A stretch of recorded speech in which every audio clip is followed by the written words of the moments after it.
with his provincial counterparts to ensure that in these challenging times we are stronger together. And that brings me here. And it's great to be back in St. John's. I'd like to thank my colleagues, Minister Thompson, Joanne Thompson, our MPs who are here, Philip Earle, Tom Osborne, Paul Connors. And, you know, I'm back, last time I was in this great province was at the start of this year's federal election campaign. Started right here in St. John's, next day went to Gander on the first days of that campaign. And on those days, I was reminded in a visit near the anniversary of 9/11, we're near the anniversary of 9/11, I had the privilege in Gander of meeting remarkable Newfoundlanders who opened their homes and their hearts to strangers, consistent with the values of this province and this country. And the compassion and the resilience reflect the very best of this province. And they're real reminders, that resilience, that generosity of what makes our country strong. Now, we chose to be here today to talk about the future at one of the oldest shipyards in Canada, and a shipyard that's now proudly owned, led, and managed by local Indigenous leadership. And I especially want to welcome and acknowledge Chief Terry Paul of the Member 2 First Nation, Chief Jenny Brake of the Halibut, Jenny, who started her career here as a welder. And this is a testament to what we can all do. And Sagama, Chief Joe from the Maniapugak. Now, this dock, as old as it is, 140 years, hard-working women and men from the dockyard, repairing and refitting legendary Canadian ships, from the Canadian Coast Guard icebreakers to the Royal Navy fleets. Let's stop and say a word about this. The Premier referenced building from coast to coast to coast. When you think about the building of the major projects here, the crucial project, and I'm so proud of the progress that's been made in Churchill between Newfoundland, Labrador, and Quebec.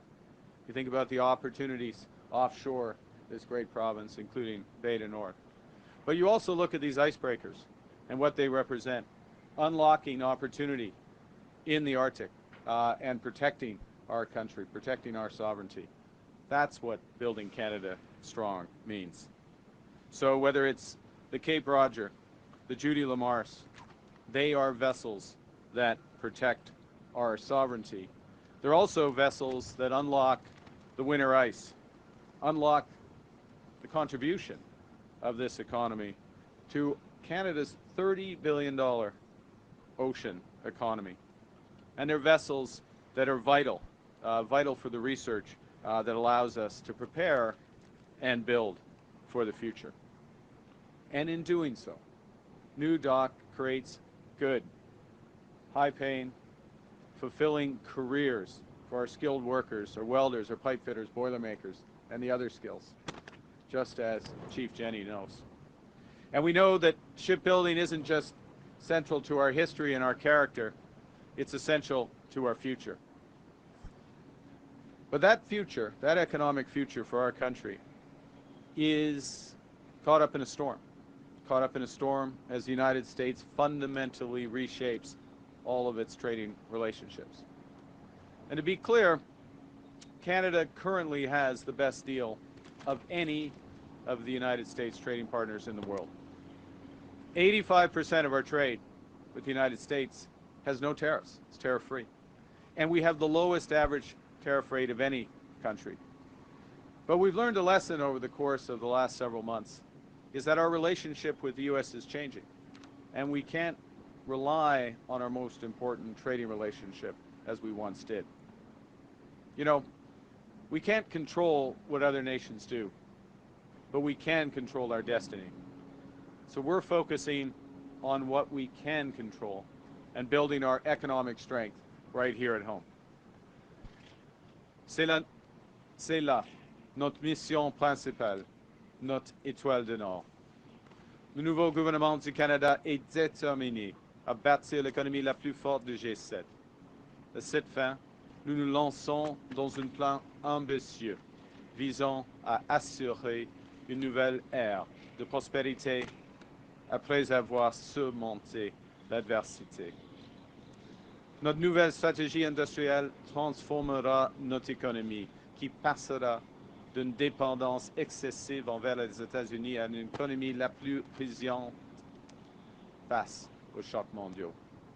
Une nouvelle économie fondée sur les bases solides des industries canadiennes et soutenue par des partenaires mondiaux diversifiés.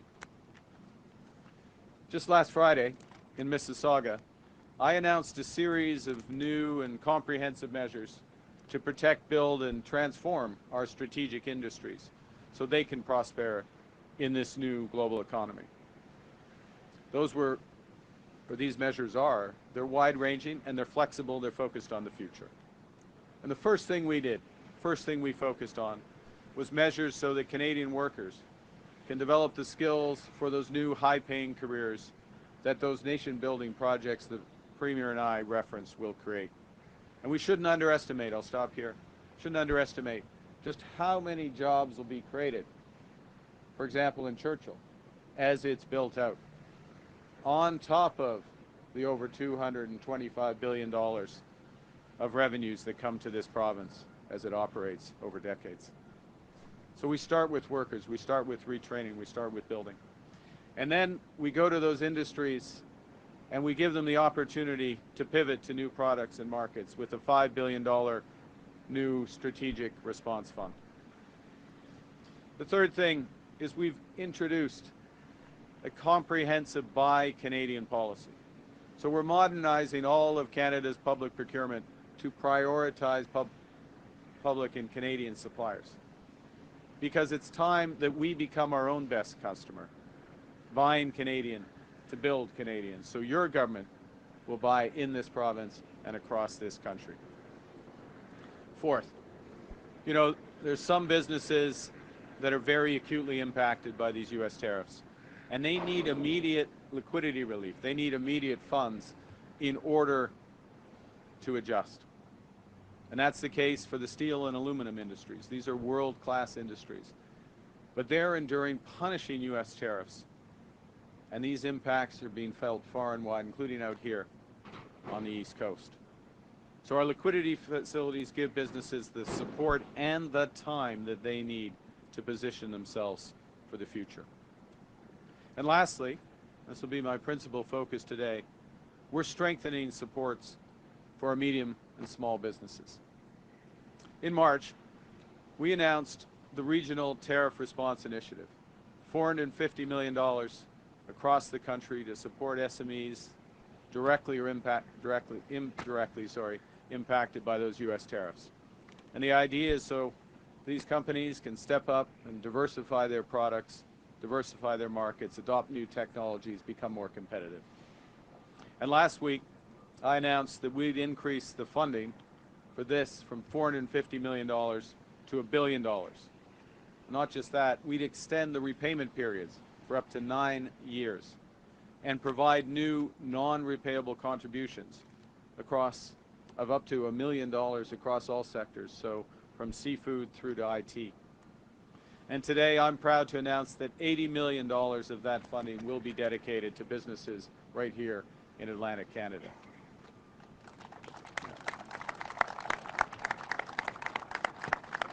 Thank you. And this money will flow through the Atlantic Canada Opportunities Agency.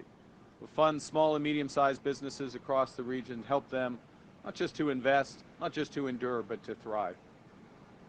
It'll be important for that ocean economy. More than half of that $30 billion ocean economy is right here in Atlantic Canada. In all, this region's a giant in fishing, manufacturing, forestry, IT, energy, shipbuilding.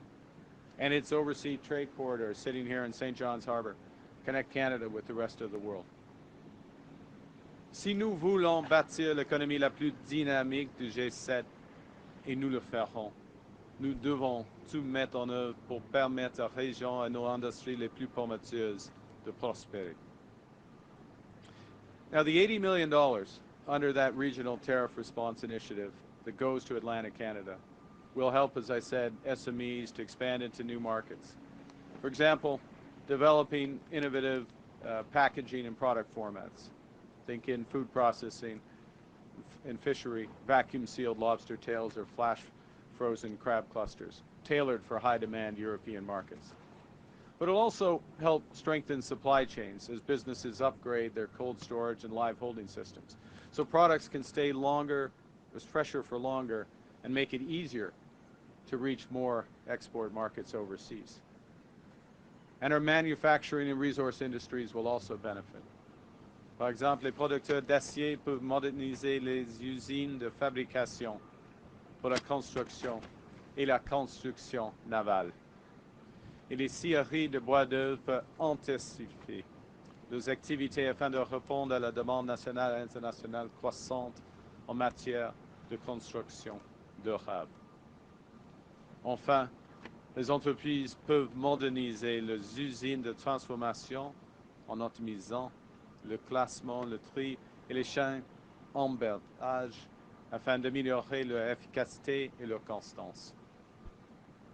So equipping Atlantic Canadian businesses with the tools they need to respond to new challenges, to innovate, to modernize, to expand operations and customer bases, to take full advantage of new opportunities. These are the ambitions that align with the missions and what's guiding your government to build lasting economic strength. It's what Premier Hogan's government is focused on. Now, we recognize that we're only going to realize these opportunities if we act.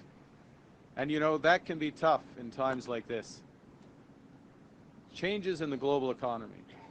This isn't just a phase, it's not just a transition, it's a rupture. It's a fundamental change that's happening in a very short period of time. And that rupture brings immense uncertainty. And when you have that big uncertainty, that can paralyze decision-making, hold back investment, and stifle growth. But this is not the time to delay and hope for the best.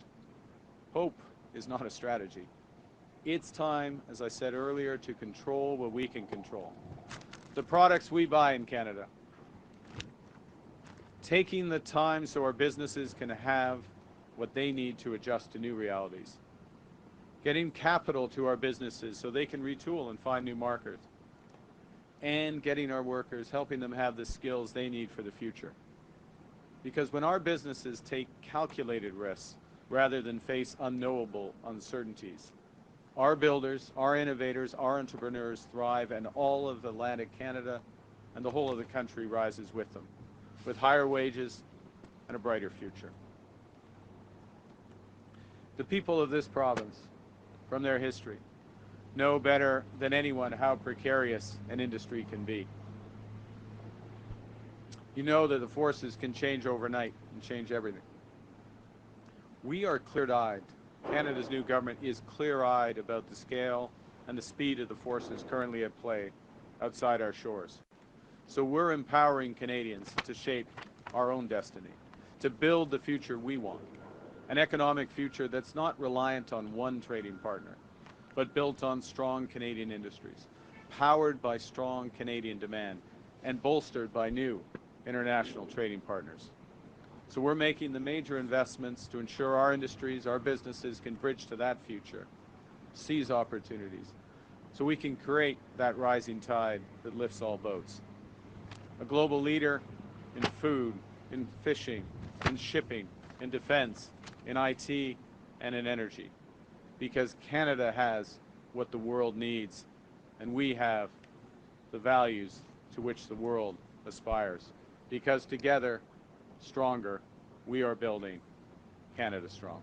Thank you very much. Merci beaucoup, and I look forward to your questions. Thank you, Prime Minister. We'll now begin the question period. We'll start with question. Go ahead. Heather Gillis with CBC News. Hi. Prime Minister, how do you plan to pay for these support measures? Will it be adding to the deficit or through cutting programs? So the measures we're taking the Strategic Response Fund, liquidity so that businesses can pivot to grow. What I'm talking about principally today, the Regional Tariff Response Initiative, $80 million for Atlantic Canadian small, medium-sized enterprises so they can invest in the future. Those are investments. Those are proud investments. They're ambition investments for the future. And what the government is going to do, what we're in the process for the next budget, is focusing on reducing waste, reducing unnecessary federal spending, reducing the duplication in federal spending, becoming more efficient in federal spending so that we have the room, we have the force to support our businesses so they can invest for the future. That's what we're doing.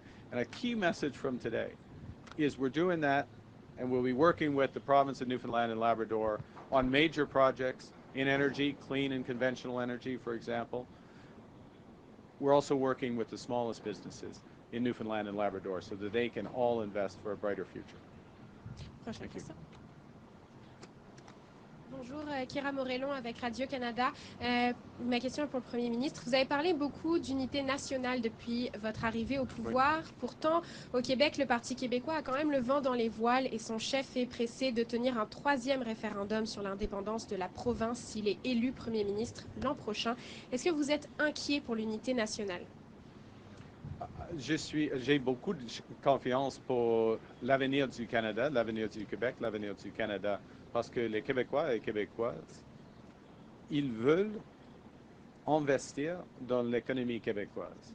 Ils veulent l'investir dans un avenir plus prospère, plus équitable, plus soutenable pour le Québec et pour le Canada.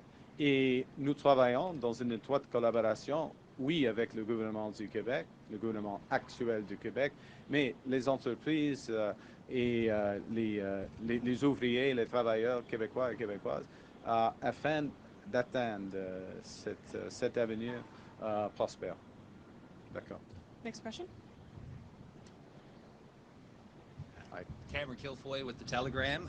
I'm curious, what kind of relief can people who lost their homes to wildfires here expect from the federal government and when? And I'm also curious if you believe it's time to establish a national fire agency given the amount of destruction seen this season. Well, I think thanks for the question, and let me first say to those families who've lost their homes, lost their property, and been through the trauma of the fires, that recognize the immense anguish that brings. I'm grateful, as I said earlier, to the Premier's leadership, to the first responders, to the forces, to the Coast Guard, the action, the speedy action and timely action that helped preserve lives during this difficult time. We're working through the compensation. It'll be at the appropriate time. My key point, though, to your question, is we have an emergency response agency which helps coordinate those responses.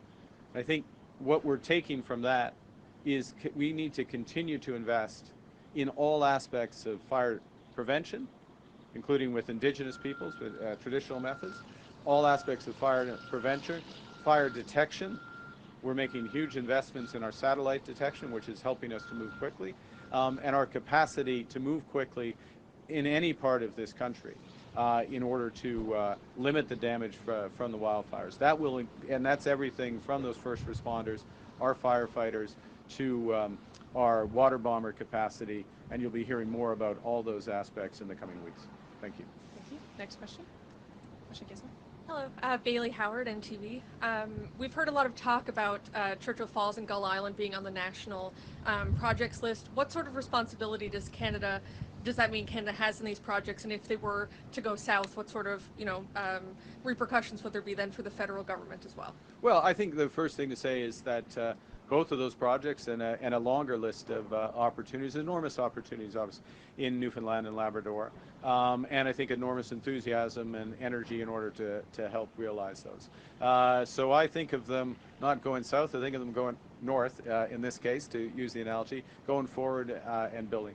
And part of where the federal government comes in, and it depends on the project. There's different ways that we have a role.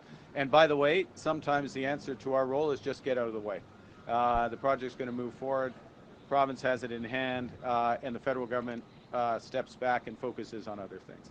But in a variety of cases, it will be working on making sure the appropriate environmental assessments are done, other regulatory concerns, and as much as possible done in cooperation with the province. And we're working with the province on a cooperation agreement that will help make that even more efficient. So that's one aspect.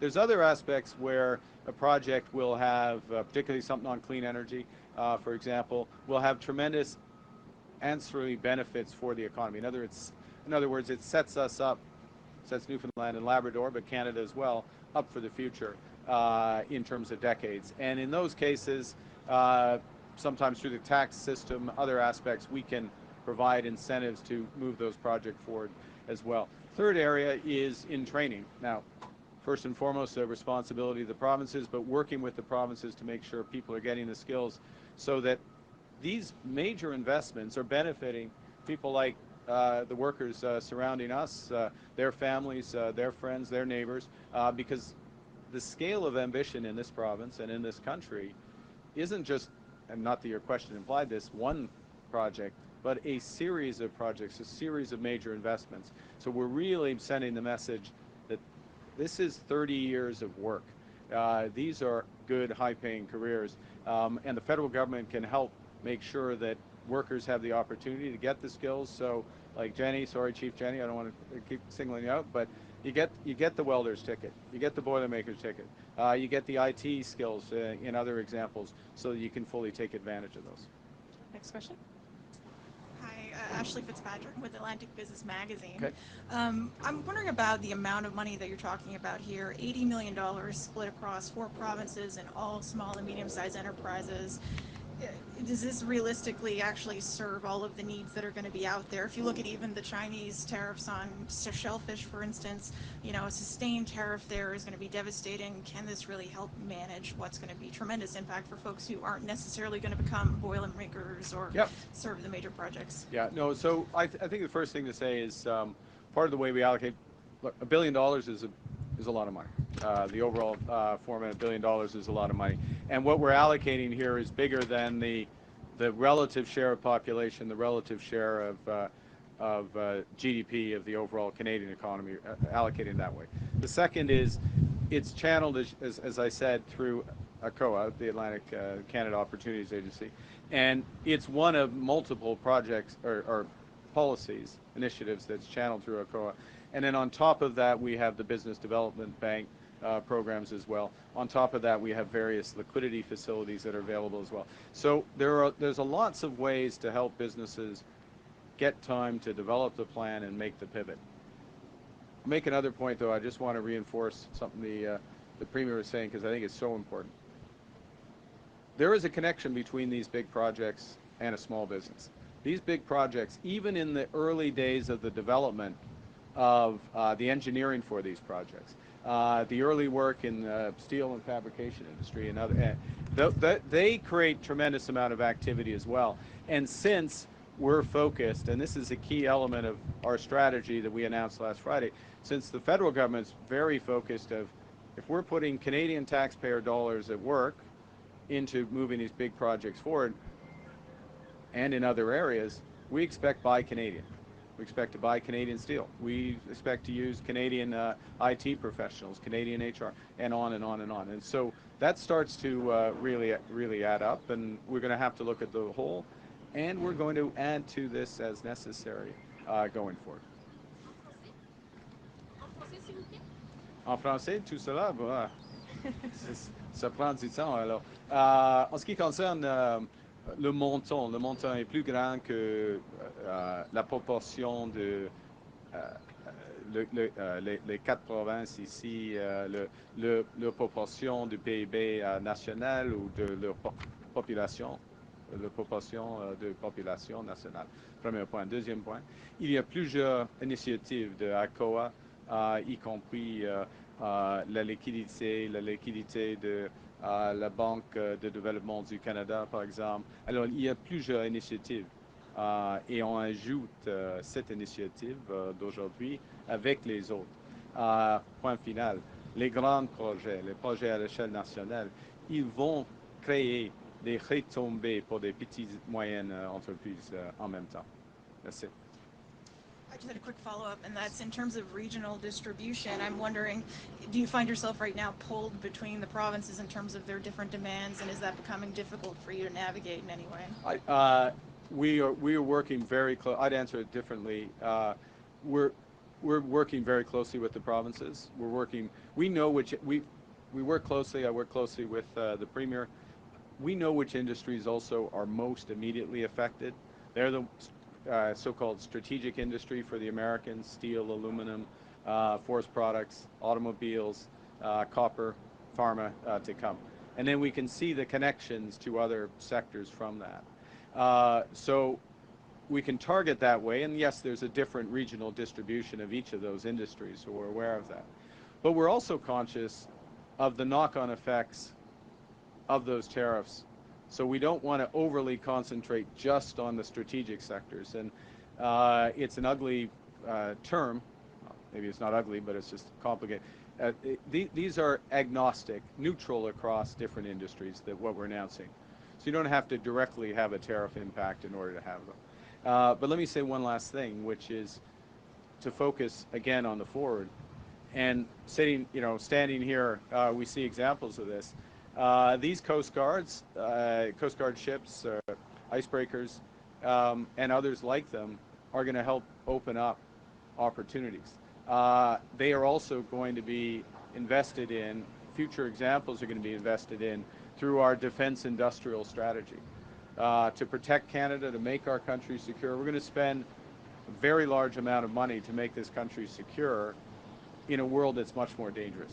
Now, we're going to spend it in a way that's smart. We're going to spend it in a way that helps shipyards in Canada, where skilled trades people in Canada are working on developing that. Right now, or up until now, the country has been sending 70 cents in every dollar of military procurement outside of Canada to the United States.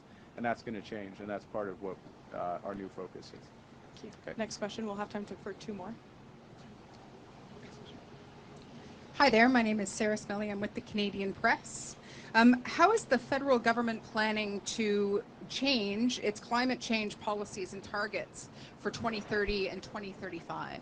Well, the focus, as we stressed on Friday, and we will be going in more detail in the coming weeks, our focus in this very rapidly changing global economy is on what we call climate competitiveness. So we see becoming low carbon in any industry as being a key driver of competitiveness. So let's take conventional oil and gas, offshore, and for example, offshore oil and gas, Bay du Nord as an example. That's one of the lowest carbon new oil fields, depending on how you develop it, but that's the intention, one of the lowest carbon conventional oil and gas opportunities, conventional energy, but oil and gas opportunities that this country has. So we look at that as a way of being competitive in conventional energy. At the same time, we look at the immense opportunity in hydro, again with Churchill. That doesn't just unlock $225 billion, and you know your numbers, Premier, $225 billion for Newfoundland and Labrador. It creates enormous clean power that's going to be one of the key factors for manufacturing going forward, for artificial intelligence, data centers going forward. It creates a host of new economic opportunities in Newfoundland and Labrador and Quebec across Canada. So that focus on what can we do in order to drive emissions down in a way that makes the country more competitive is crucial. Last point on it, and I can't stress this enough, our home building strategy, Build Canada Homes, and you'll be hearing more of that in the next few days, that's not just about doubling the number of homes we're building in this country by the end of the decade, or within the next decade. It's about creating a new industry that is lower carbon, that's more efficient, that homes themselves are more energy efficient by more than 20-25%. And all of that will get our emissions down and make us more competitive. So that's the focus of the government. The government is focused on results, making companies, businesses, industries more climate competitive. Thank you. We'll have time for one last question. Daniel Question. Prime Minister Terry Roberts, CBC. In all my travels this weekend, I spoke to a lot of people. No one talked about tariffs. No one talked about retraining. All I heard this weekend was the passing of Ken Dryden. A lot of Montreal Canadian fans in this province And I'd like for you to comment, a human moment here. Tell us what your thoughts on the passing of a legend. Well, you know, the first thing, I mean, it was tough. You know, sometimes people who you don't know, and look, I met Ken Dryden very briefly once, so I felt I know Ken Dryden from his public accomplishments. I know Ken Dryden from reading the game a couple times. I know Ken Dryden from his public service. And I know Ken Dryden from a lot of people I know who really knew Ken Dryden. And so when someone like that passes, it's a blow. At the same time, you think back on their contributions. I mean, 6-time Stanley Cup winner, 5-time Vezina Trophy winner. Someone, as I said, one of the things that struck me when he passed was, you know, when he stepped out, and I remember as a young kid at the time, and he was my favorite goalie. He was my model. I didn't have his height, didn't have his ability, obviously, but when he stepped out from the Habs to go back to law school, to article, effectively, you know, it kind of tells you a different thing about balance in life. Hockey's not everything, even if you're one of the best players in the world, certainly the best goalie in the world at the time. And then his subsequent life, life as a public servant and someone who cared passionately about early childhood education, social factors, and you know, what came to mind. And I remember he used to talk about Big Canada, and Ken Dryden, he was Big Canada. He was in many respects, you know, bigger than us in his hockey, in his career. But he was Big Canada, and he was best Canada. He was best of Canada. So, you know, a tough loss, but let's draw on what he taught us as Canadians. Thank you, sir. Thank you. This puts an end to our press conference. C'est ce qui m'a fait notre conférence de presse. Merci.